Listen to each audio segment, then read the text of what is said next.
So today is very special, and I'm so glad that you guys have joined us.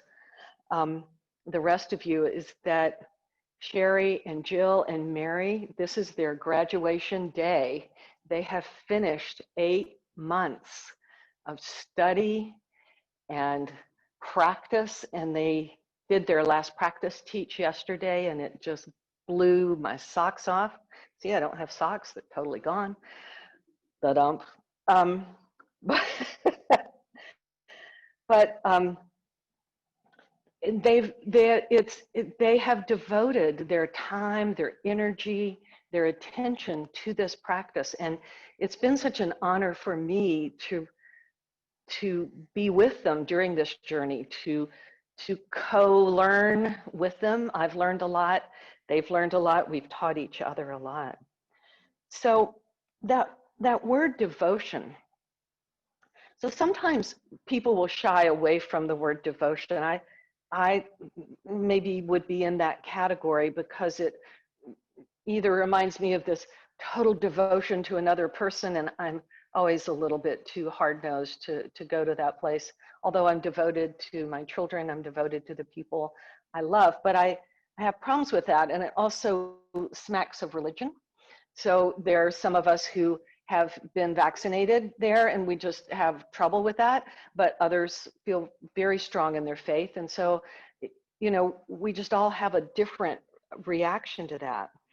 And, but devotion is defined as love, loyalty, or enthusiasm for a person, an activity, or a cause. And it doesn't have to be God sitting on high. It can be, but it doesn't have to be that. That more than religion or faith, I love this quote, that devotion is our collective acknowledgement that life is precious and worthy of our full attention. That I love. I can really get into that and say, I can be a devotee. I can be devoted there. And of course, you know, I'm a researcher, so I look at studies. Studies show that, so devotion is connected to ritual, and studies show that rituals are good for our health, good for our mental health. And they can alleviate grief, they reduce anxiety, they can increase confidence, and they can improve focus and concentration and attention.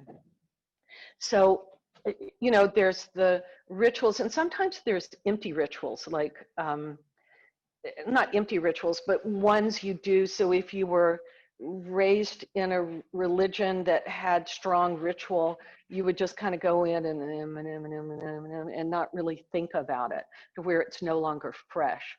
And so then someone new, a new convert to the religion, just says, oh, I love that prayer and I love that action. And you're kind of looking, what? You know, and you've done it since you were 5 or 4, or since you can remember. And there's a new freshness that can bring that up. So we have this sense, so we want our rituals to be clear and conscious and attentive. So creating a ritual for yourself, just, good morning, breeds resilience. I know Jill has this, we learned that Jill has this great ritual. It's a ritual. It's a meditation. You take your dog out for a walk at 5:30 every morning. Yep. And every morning, rain or shine.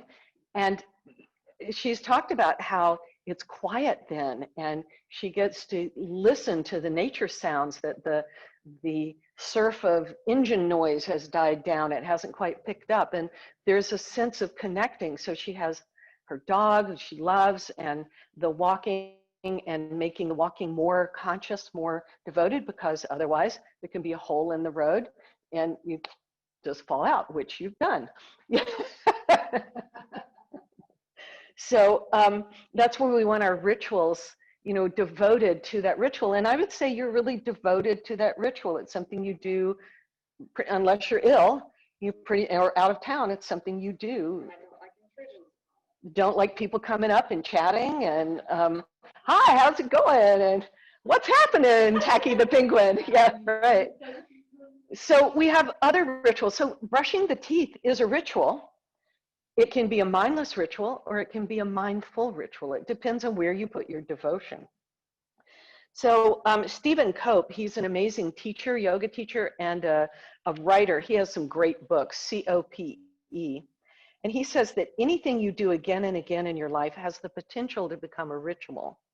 Brushing your teeth, yes, if done, can be a ritual if done with awareness and devotion.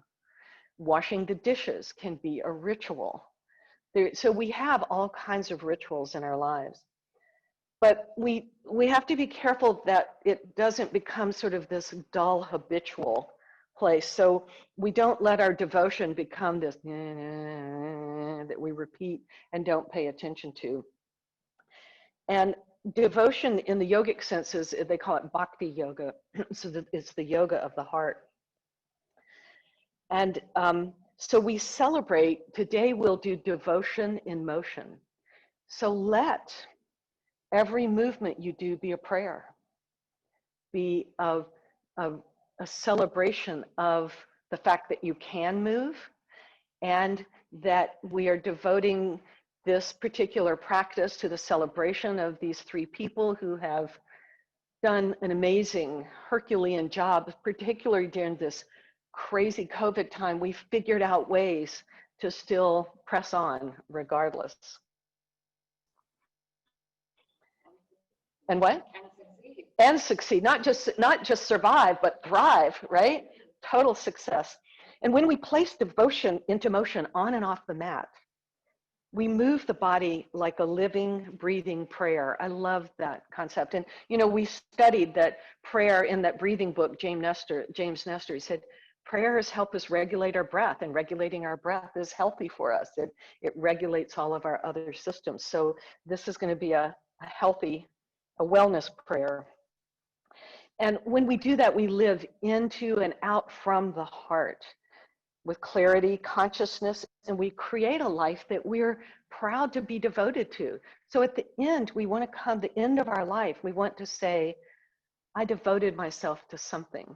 So what are you devoted to? Are you devoted to nature? Are you devoted to social justice? Like a few years back, I decided I needed to do a bigger part to helping my country as best I could in my little ways. But if everybody does it in their little ways, then we will get stronger, we will get better. So to start with, rather than do a seated centering, lie on your back, and you'll walk the feet out a little wider than hip width. It's that sort of resting pose, and the knees not together.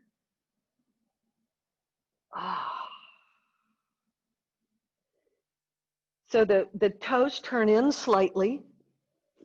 If you pigeon toe in a little bit more, and the knees knock together so it's relaxing, what that does is it moves the sits bones wide apart. You don't have to do a manual moving there.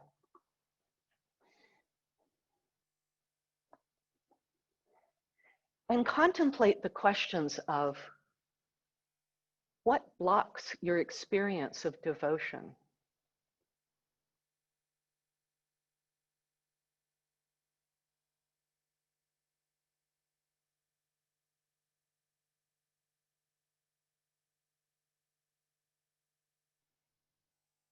And then when you see those blocks, notice them for what they are. They're usually blocks we have allowed to be there or placed there even. And then, because our imagination is so strong, the book that I just recently read from Glennon Doyle called Untamed, she said, we need to be totally bilingual. We speak the language of indoctrination, but we also have to be strong in speaking the language of imagination. So imagine, what does it look like and feel like to live a life that's devoted to your core values? Values such as service, compassion, creativity, nature, relationships, well-being. And you may say, oh, all of those, I'm devoted to all of those. Great. Pick one to go through this vision and say, what does it look and feel like to have a life devoted to that value?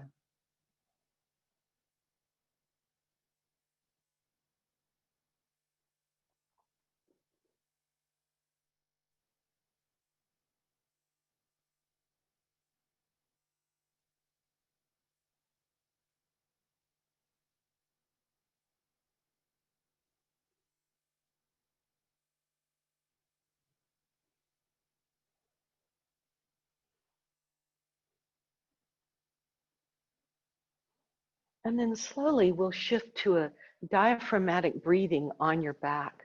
So if you're on your back, take one hand, if whichever shoulder works best, and just slide it under your bottom ribs, back waist, bottom ribs, just so you can feel it. And then one hand on the belly, just below the, right at the, not the low belly, but the stomach, actually, more up into the stomach. So that when you breathe, breathe into both hands. Your legs, your knees can either be bent or legs straight, whatever works for you. But the diaphragm is this big, strong muscle that nestles up under the ribs and it expands, releases when you inhale down towards the low belly, which makes the low belly appear to inflate. And then inhale, you lift it up. And it's connected to the psoas, the biggest muscle that connects the upper body to the lower body. So diaphragmatic breathing, the best way to deal with anxiety is to breathe. We call it sometimes deep belly breathing. It's diaphragmatic breathing. So as you're breathing, do you feel it more at your, right at the low ribs in the front, the belly up near the xiphoid process, or do you feel it more in the back? If you feel it more in the front, can you try to emphasize the back more? Breathe the back body. As you inhale, press into the arm behind you. And then just switch arms just so we don't get weird. If that shoulder will work. If that shoulder's injured and it doesn't work, then stay with the other one. And then diaphragmatic breathing here.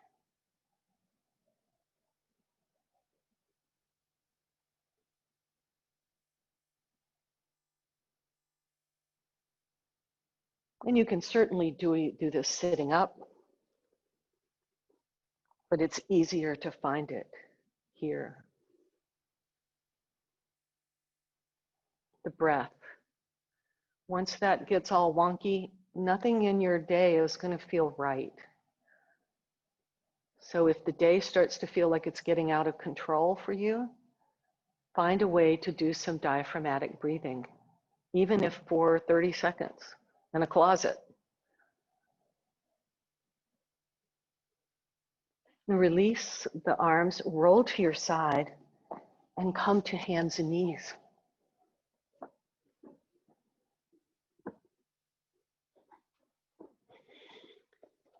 And begin to round and arch. You can make this as big or as small as you want to. Oh, cat cow, rounding like a Halloween cat. We're moving into Caroline's favorite season. She loves Halloween. I know, I saw her outfit. She was already all dolled up in her Halloween things. It's interesting. I don't think I have anything in my closet that's orange. No, it's my anti-color. I like orange. I just don't love it on me, near me.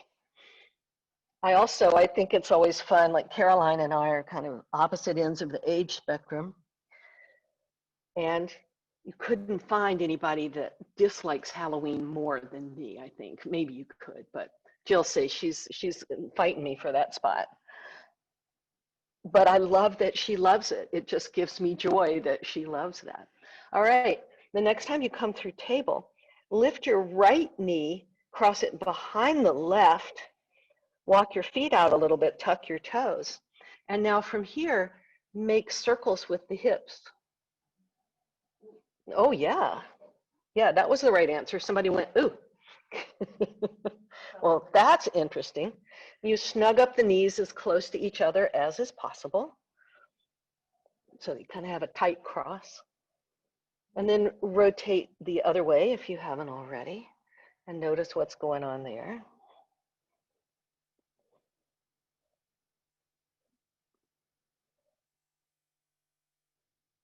and then release.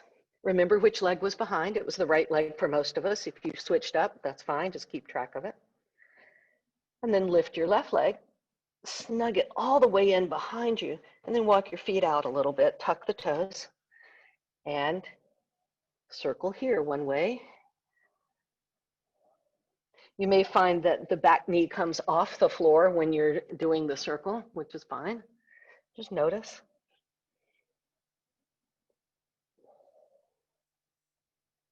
And then reverse.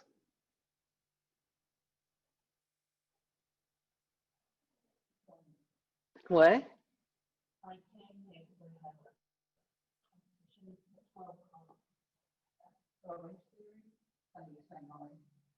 Oh, Orange Theory. Yeah. There, you're good. This devotion in motion, you got it. All right, so this we'll do a couple of times during practice. So it's our devotional child's pose. It can either be child or puppy. So with child, you come back, you'll bend your elbows, place your palms together in Anjali Mudra over the head. Or the other option is to keep the hips over the knees. It's a little harder on the elbows. You may want to pad them. And then the head's on the floor or on a block, and the palms are overhead. So you draw in to your heart.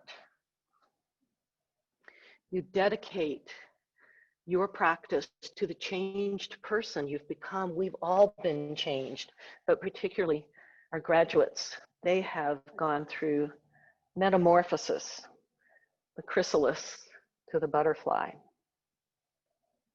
And then come back up to table. Plant your hands. Tuck the toes of your left foot and slide it back. Now here's where there's several stages here, so you'll stop when you need to, but you may want to use a strap here if reaching back is impossible. Lift the leg just hip height and bend the knee. Left leg, lift it up. Keep the hips level, so it means you're lifting up. Your outer right hip is lifting up and the outer left hip is moving down. Not too so much that you can't overdo it, but right in the middle. And press up with the inner edge of the back thigh, moves up faster, and the sole of the foot is pressing up. That's stage one. Stage two is to stretch the opposite arm forward, left leg up, right arm out. Stage three is to reach the right arm back towards the left foot. Maybe it just stays there. 4 is to take hold of the top of the foot, so you stop at any point. Inhale, kick the foot into the hands, and then spin the heart towards the right. But the hips stay level. The tendency here is now to drop the left hip more. So lift the left hip more as you spin to the right. Release. Keep the left leg up. Put your kickstand down so the right foot makes a kickstand, pulls behind you. You shift your weight to your right knee, right hand. Now bend the knee. If you pull the knee up towards you, put your hand on top of the shin. So Sherry, if you take the kickstand here, if it's right here, it makes balance really hard. You put it behind you. Yeah, it's a little bit of a try. See how that's much more stable? Now slip your hand. If you draw the knee in, the hand's on top of the shin, pull it down all the way to your ankle or your foot, and then stretch it behind you. You can use a strap, or the other option is not to hold on and just to reach, right? Create a reach, lift and curl back, curl the shoulder blades onto the back, spin the heart towards the sky. Inhale, release. Ooh, I know, change sides. Tuck the toes of the right foot? Yeah. Pop quiz. See, I'm still teaching them, so we're like, my God. All right. You can stop at any point, and wherever you are, stop there consciously and stay there with a sense of devotion.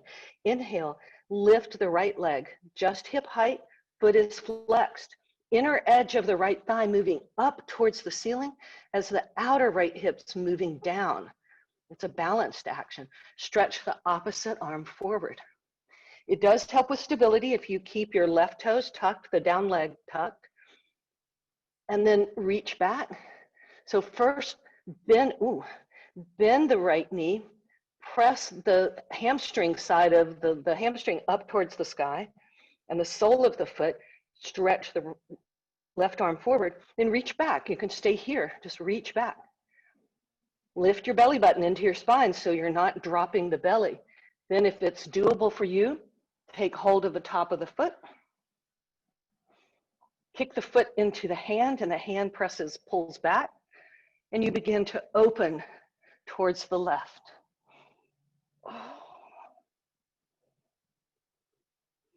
Release, plant your left hand down, move your left kickstand, which means you move your left foot over to the left so it's not all in one long line, helps with balance.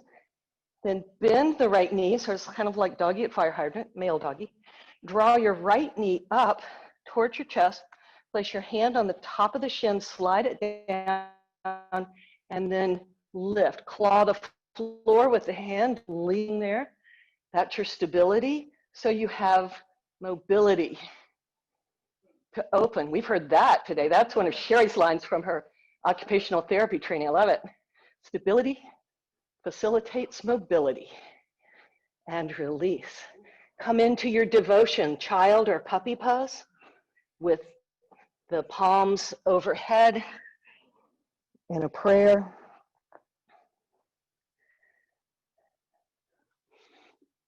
Anything we practice is devotion in motion. It's the longing to know, the longing to merge, and the longing for freedom. Next, inhale, stretch your arms out. Walk your knees back, come on up, and lift into downward facing dog. Walk it a little bit. Even that can be done with precision. So I can walk it, yeah, or I can, with each movement, is thoughtful, prayerful. Then walk the feet out a little wider than hip width, soften the knees, and walk your hands back towards your toes, forward bent at the back of your mat. Inhale halfway up, keep the knees soft so the legs are stable, right? Stability for mobility. The legs are stable. So then you can lift your sits bones, shrug your shoulders, lift the head of the arm bones to the sky, head's in line with the spine, and use the legs and the core to hinge from the hips to rise up. Release. Interlace the hands behind the back. Shrug the shoulders. And as you shrug the shoulders and move the head of the arm bones back, the bottom ribs often pop out. So drop the bottom ribs down and slide the side waistline back. It's another way of saying xiphoid to tailbone. Those of you who know that, tailbone moves down slightly up, xiphoid, bottom tip of the sternum, breastbone moves down towards the tailbone. Oh, and release, shake off. Interlace the hands the second favorite way. So whatever way you think it's just your habitual way. Drop your habits and it will feel wrong. That's how you know it's your second favorite way. Because there's only two ways. It can be favorite and second favorite. Turn the palms out. Now that pulls the shoulder blades. It's a nice stretch to pull the shoulder blades off the back. And without bending the elbows, draw the head of the arm bones back towards the back body. Nice. Lift up. So you lift up slowly. It's a prayerful movement. It's not just whoop. It's like press out, pull back, press out through the hands, pull back through the head of the arm bones, and you lift up as high as you can without changing your voice. And you're pulling the fingers apart. Release. Nice. All right, take a block. Place the block between the feet. The long way, the longest way.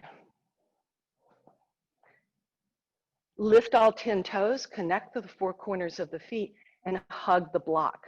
You notice what happens there. Press the shins energetically forward so there's a softness behind the knees.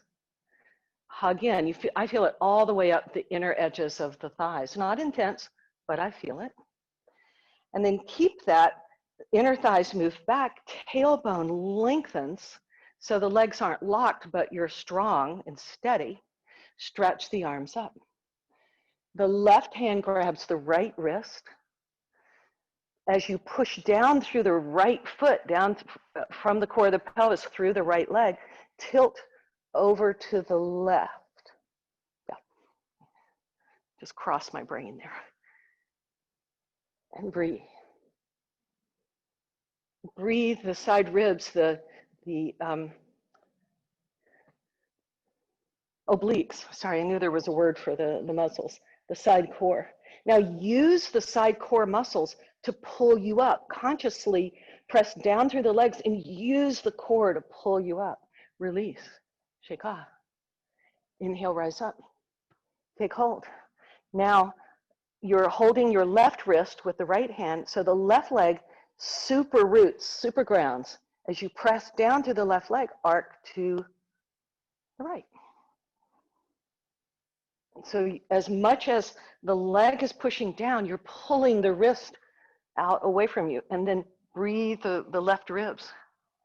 Then using your obliques, your side core, the legs are strong, pressing down, push down and use the muscles to pull you up. Release.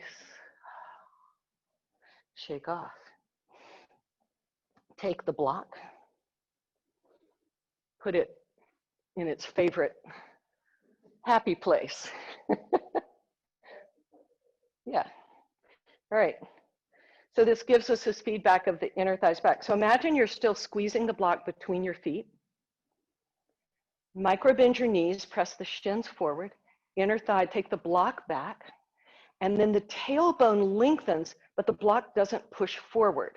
Keep the block moving back, but lengthen the tailbone. It's like the tailbone's trying to push the block forward, but the inner thigh muscles are moving it, are not letting it move, and that creates the stability. You feel that? And then come into beach babe, full out beach babe. Pull the elbows slightly forward, not a lot, and soften the armpits so you're pulling the head of the arm bone back into the shoulder socket. Legs are strong. Pull the bottom ribs down. Xiphoid process moves down towards the tailbone. Side ribs slide back. And you're pushing into the head, and the head's pushing back a little bit. And then lift up, stretch tall, and tilt to the left.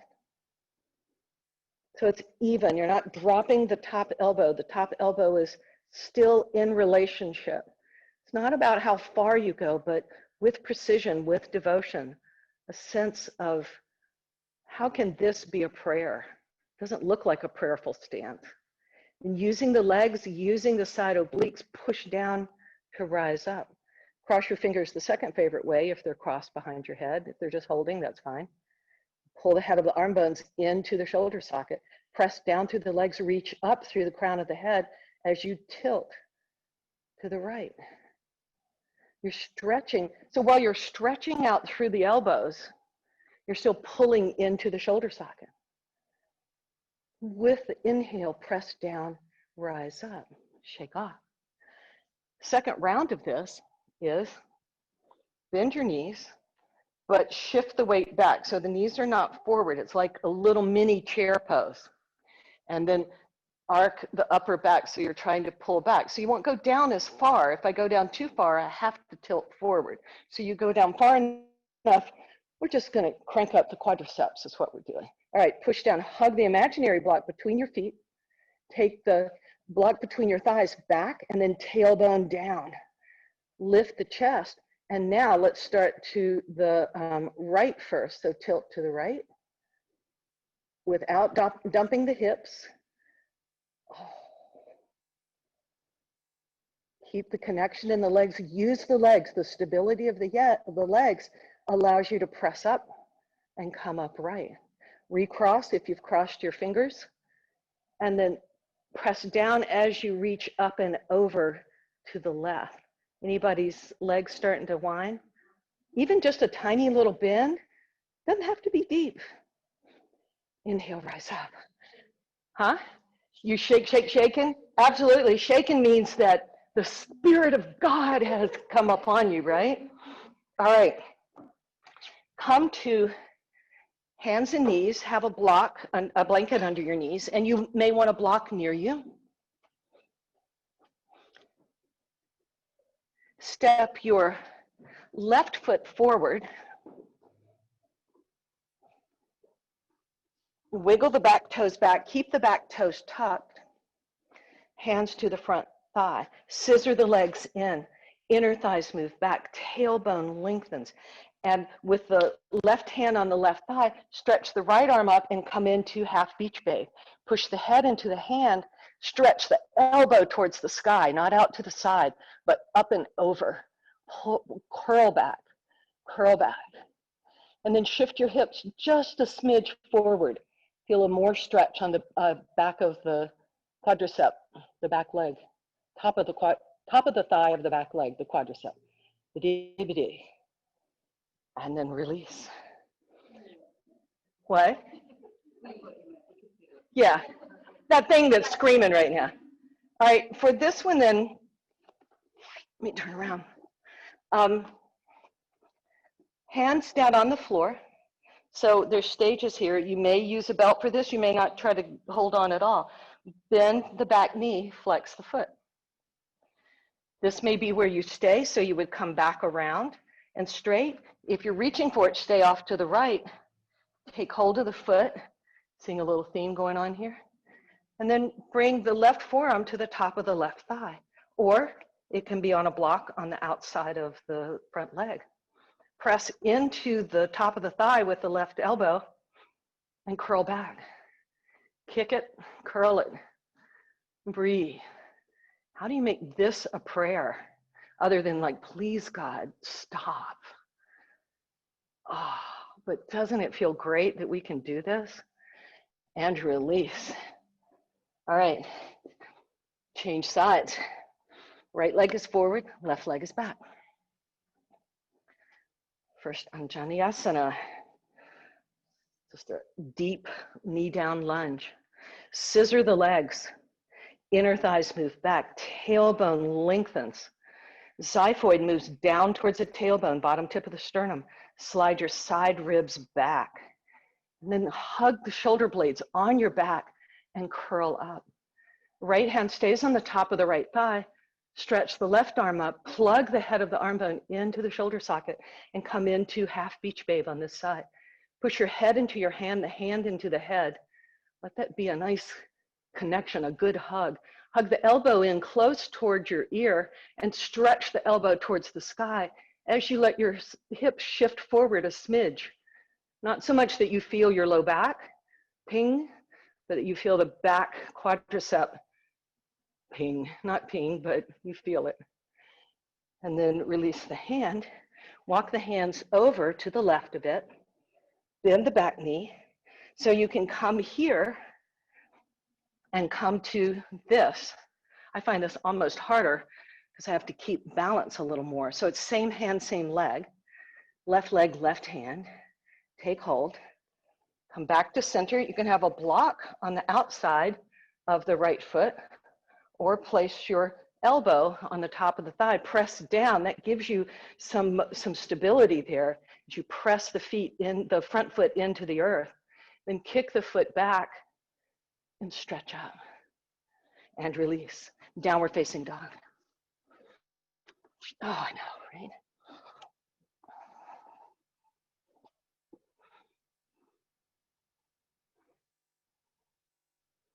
Your heart holds the deepest desire to awaken and delight in life, the desire to know your true nature, to know it again. You knew it as a baby.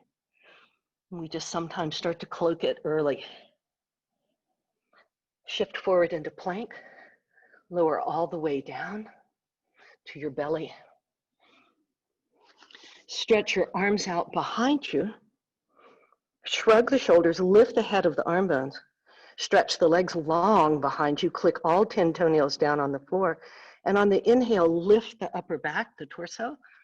And exhale, tiny lower, not all the way down. Inhale, lift. So it's sit-ups with the back, strengthening the back muscles. Feel them working. Even if you're lifting a half an inch up and a half an inch down, you're engaging them. And then rest your forehead on your hands and stretch the right leg back and lift it. Spread the toes. Exhale, lower it. Inhale, lift the left leg. Exhale, stretch it out and lower it. Inhale, right and lift. Exhale, lower. Left, inhale, lift. Exhale, lower. Inhale, stretch both legs long and lift both legs, even if it's a tiny bit. Tailbone has to lengthen a lot. Use your glutes, the buttocks muscles, and then release. Stretch back into your devotional child's pose or puppy pose. Knees can either be apart or together. Hands are over the head in Anjali Mudra, prayer pose. And notice a nice release in the low back as well.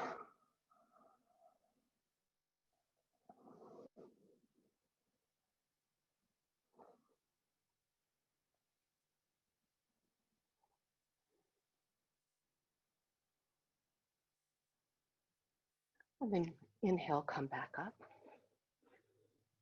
And yes, here it is, Eileen. I recommend a blanket under the elbows for forearm plank. The hands can be together, or you can start to move the forearms to parallel. How do you know which to do? If the shoulders are really tight, it gives you a little bit more freedom to pull the hands closer together. So you're making more of a triangle shape, or railroad tracks is a little bit harder. In any case, hug the elbows towards each other like you're hugging a block. And lift your hips and bump your knees forward a little bit so you're not having to hang in the middle there. Not all the way, but just a tiny bit forward. Soften the shoulder blades onto the back. The heart melts. Tailbone lengthens. Now lift your side ribs towards the sky. That's another way of saying xiphoid to tailbone. You feel the core engaged, the belly button is engaged, but it's not just the belly button, it's middle, it's front, side, and back core muscles. Head's in line with the spine, neither dropping nor lifting. And then hug an imaginary block between the knees, toes are tucked, and just hover the knees off the floor. Breathe, keep softening the heart. The tendency here is to like drop the head and make the shoulders do the work. So if we want the core to be strong, we have to let it come into the game here. So how do we make this a prayer of devotion? We know we all want a strong core. Getting a strong core, that's a different issue. Can't we do that on the couch too? And release.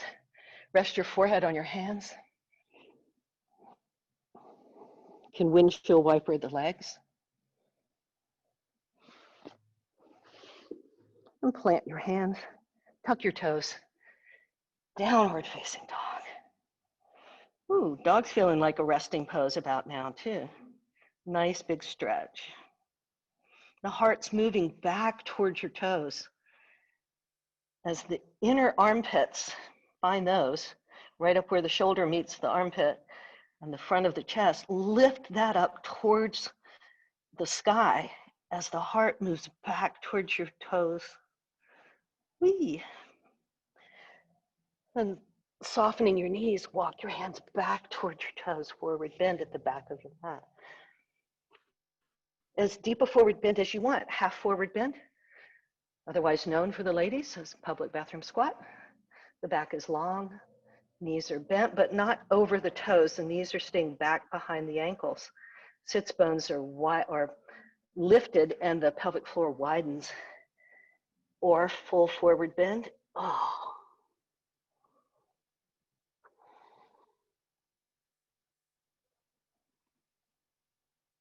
Hands on your hips.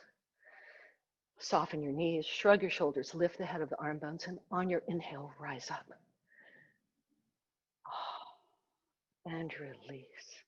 All right, so what we've been working up to is essentially the Shiva Nataraja, the dancer pose. You may want a wall, or you may say, I'm doing it without training wheels, whatever you want. I sometimes like to step off my mat because I just like the floor better. So find your poison. If you're doing it with a wall, face the wall.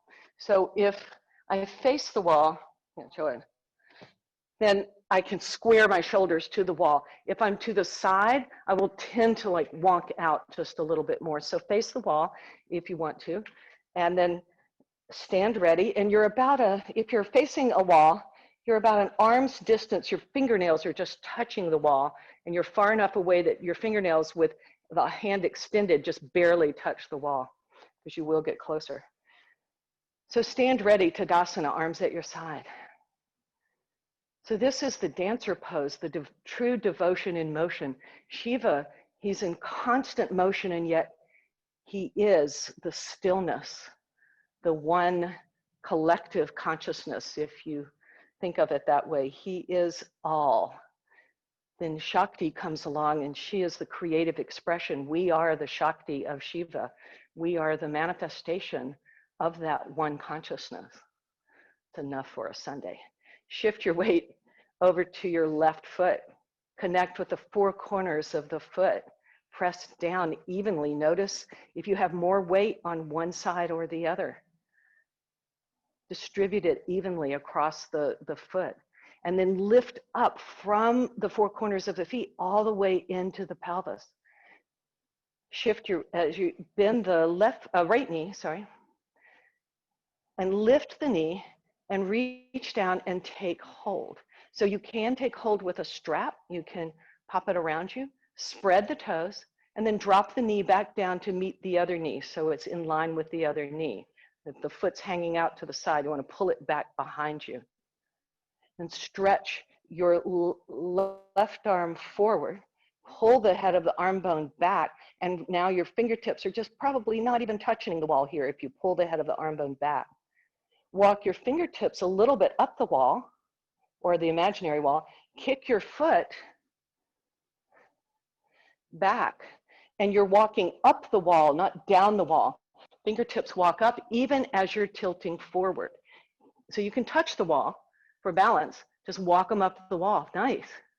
Beautiful. And kick your foot away. So you want the biggest opening that you can have. The bottom leg, I have no balance, and talking. Chewing gum, walking, and bend the bottom leg a tiny bit to make it even crazier.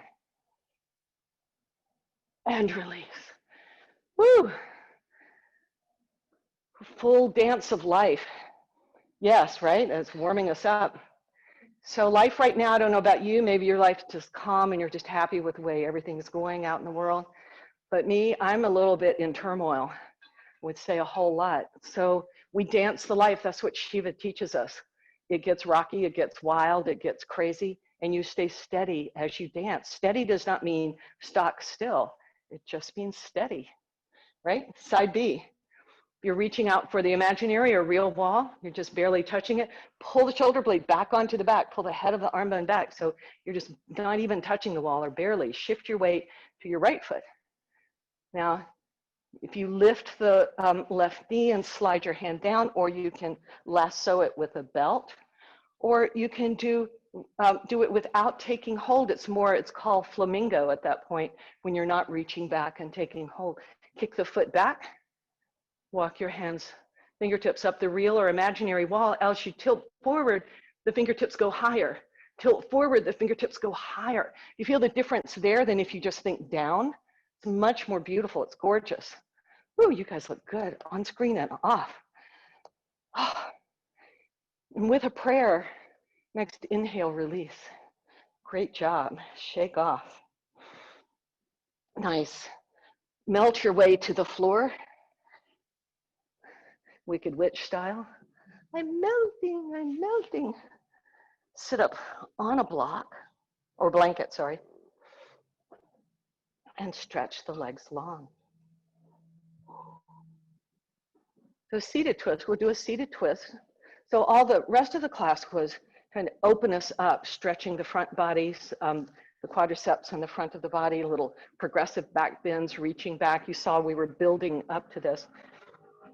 And then this one is to cool down and do some things that maybe we didn't do as much of as we built up to.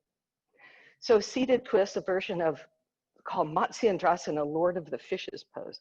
Bend your left knee, and the foot doesn't have to go right up against the leg. It can still go about hip width apart, but your left leg is still working. It's not flopped over to the side. So you keep the knee and the right, if you had one of those little skinny candles right between your big toe and your second toe, that's going straight up, because my toes are going all different directions, but the center, the candle in between can go straight up, and the center of the knee can go straight up. And then you lean back a little bit, lift your belly button up and in, and then begin to sit up towards the leg. So you use the arms to pull you up a bit. How close your foot is, the left foot to your hips, really depends on your knees and your hips. So it can be in close or a little farther apart. Lift up first on the inhale. Exhale, the right hand takes hold of the outside of the left knee. The left fingertips go behind you on the floor and support you. So don't go to your full twist yet. Just get in position. On the inhale, lengthen more from tailbone to crown. And exhale, slide your ribs a little bit more to the left. Inhale, lengthen again, get taller. You can use the left hand to help you push yourself up a little bit more. And then the exhale is where you twist from the ribs. So you have to have length in order to twist. If you're collapsed, your twist is going to get jammed up really quickly.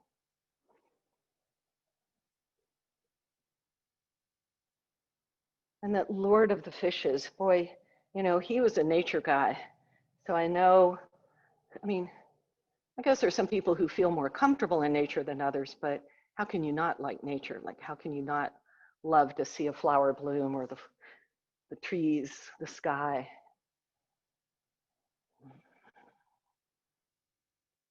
And on your next inhale, untwist. And come to straight and pause a moment. Just notice the sweetness of the release and the comparison between the two sides. Bend your right knee. Sit up to it. So I first lean back, pull my low belly up and in, and then begin to pull up. So you want to lift the low back up and in. Get a curve in the low back as best you can. Head of the arm bones move back, so it's not forward, move them back.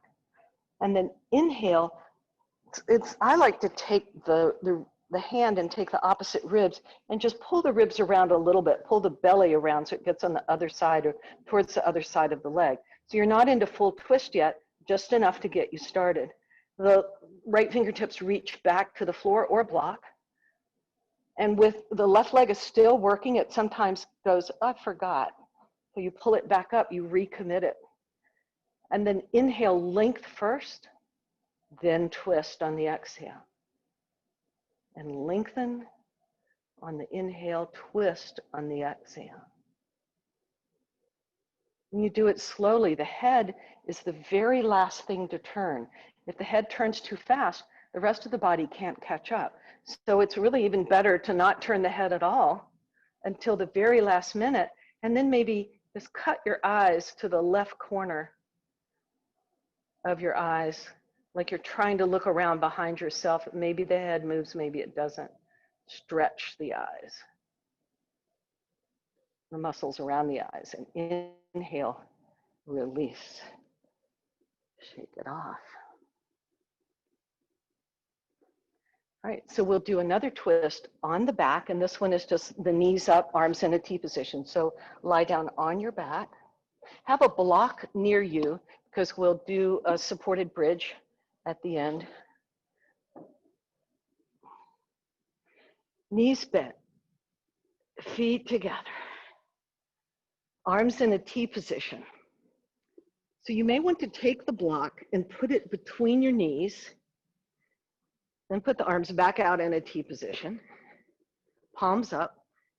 Draw your knees in towards your chest but keep your low back curve. So if you draw the knees into the chest and collapse the back waist to the floor, you can strain the low back that way. So if you squeeze, let the knees come a little bit away from the chest, not a lot, until you can get a little space, at least some muscle engagement in the back waist. It may not come off the floor, but you're not releasing it into the floor.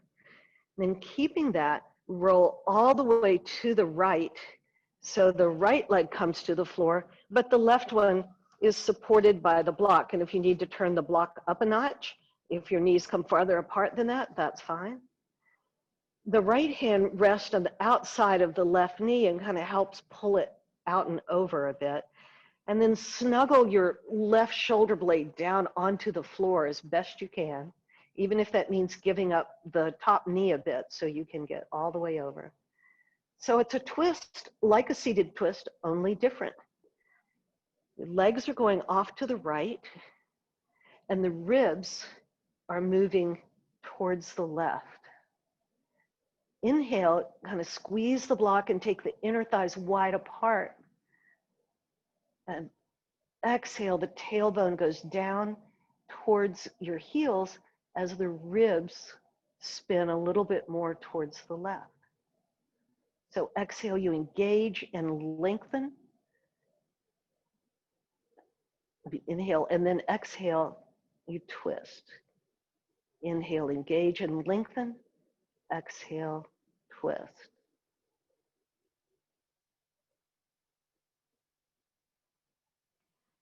Next, inhale, bring the torso back to center.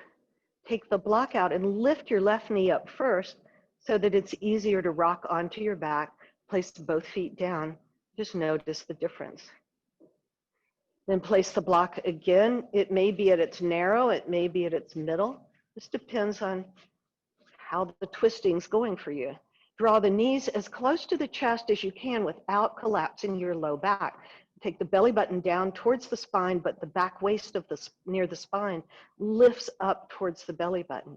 And then roll all the way to your left hip, your left side. You can adjust the block if it needs to be a little wider, a little taller, so that the top knee, the right knee, is not hanging in space. And then snuggle your shoulder blades underneath you. The left hand, this is a counterweight on the top of your right, the outside of your right knee. Oh, and then gently squeeze the block. Inner thighs move in, back, and apart.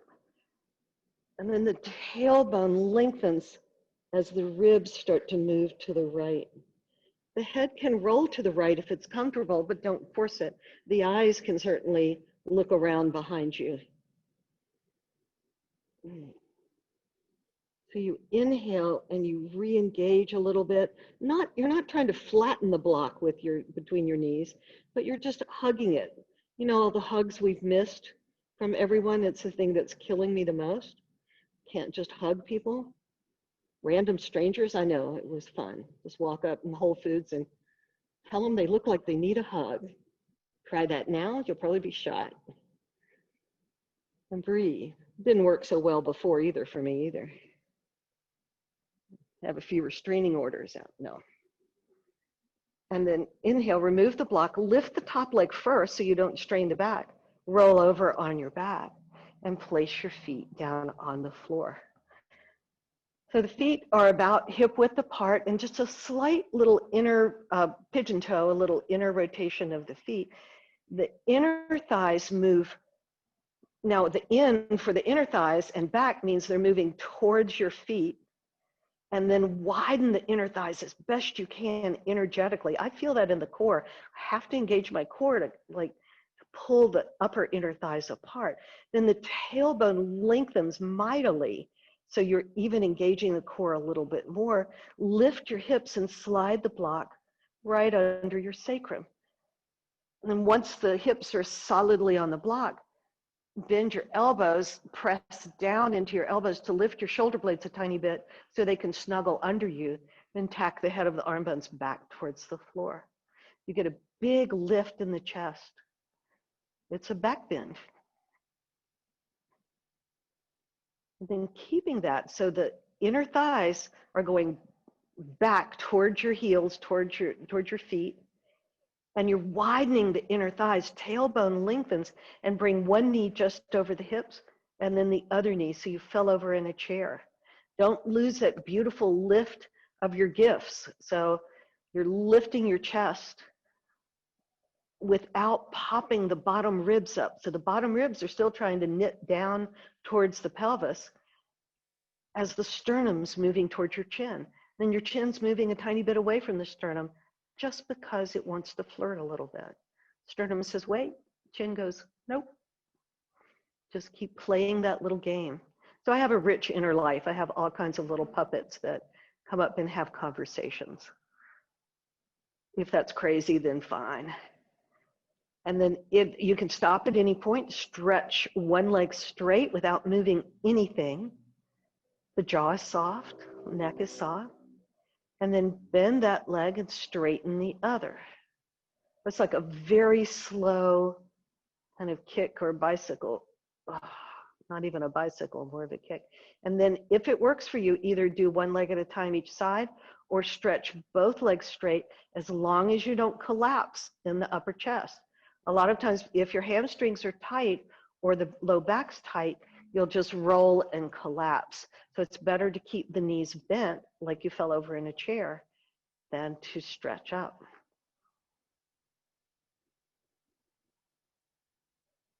And then slowly bend the knees, and 1 foot at a time goes down to protect the back. Press into your feet, lift your hips, slide the block out from under you, and draw your knees into your chest. It's like a child's pose on your back. True devotion. And now we can all feel very prayerful because we're sliding into Shavasana. So set yourself up in your favorite way. Slide a blanket under your knees, or you can always go into supported fish pose if you want. If you know that, if you don't know what I'm talking about, then we'll get to that another day.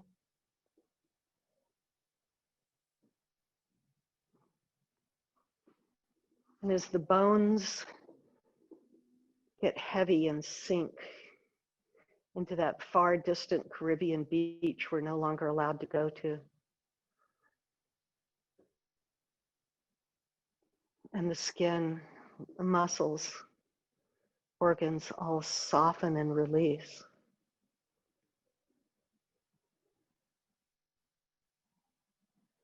The heart center, the space right behind the sternum, begins to glow. With each inhale, the glow gets bigger. And with each exhale, you send light out to all the people you love, to all the people you don't even know, but you know they want love. And particularly, and this is the hardest thing, send the light out to those with whom you are having difficulty.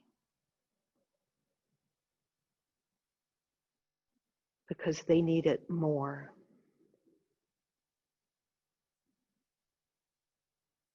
Not more than you, but more than we think.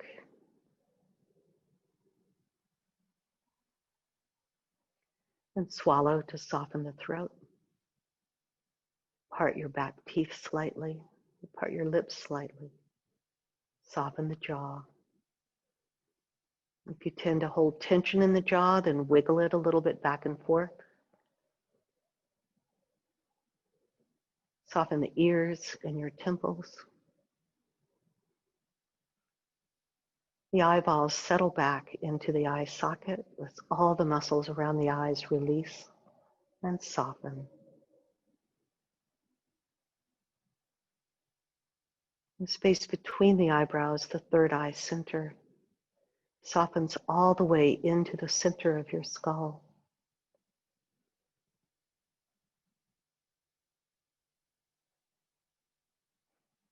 Forehead and scalp release and soften.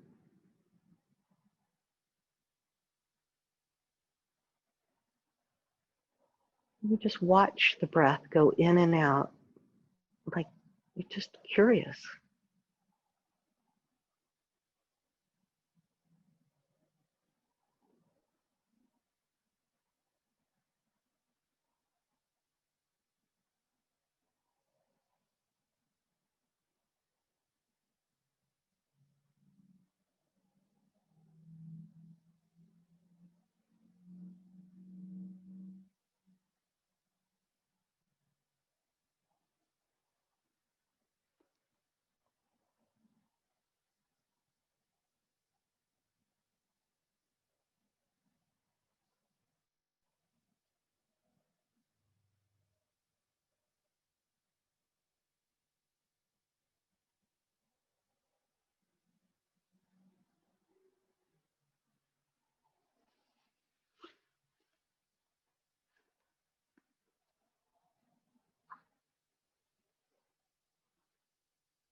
Your body is the temple. Your heart is the altar. Asanas, yoga poses, are the prayers. And breath is the sacred thread that weaves your dreams and intentions into the fabric of the body.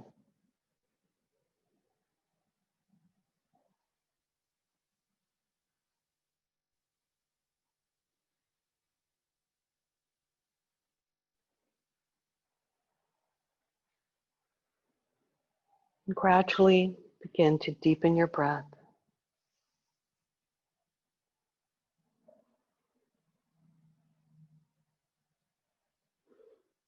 Begin to stretch and move, yawn, wiggle.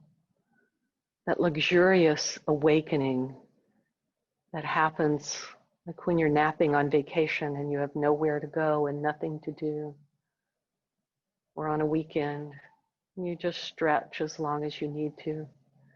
And then gradually draw your knees into your chest and roll to your side when you're ready. And rest there for a few moments. No great hurry to pop up into the rest of your day.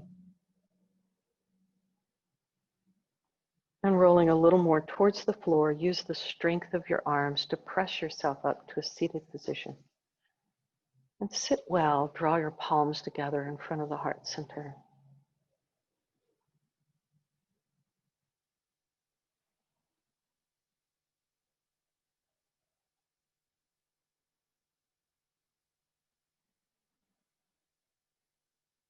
So set your intention to dedicate every pose in yoga, every action in your life, your breath, to your continued awakening and transformation.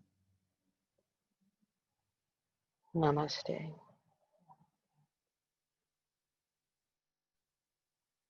Thank you, guys.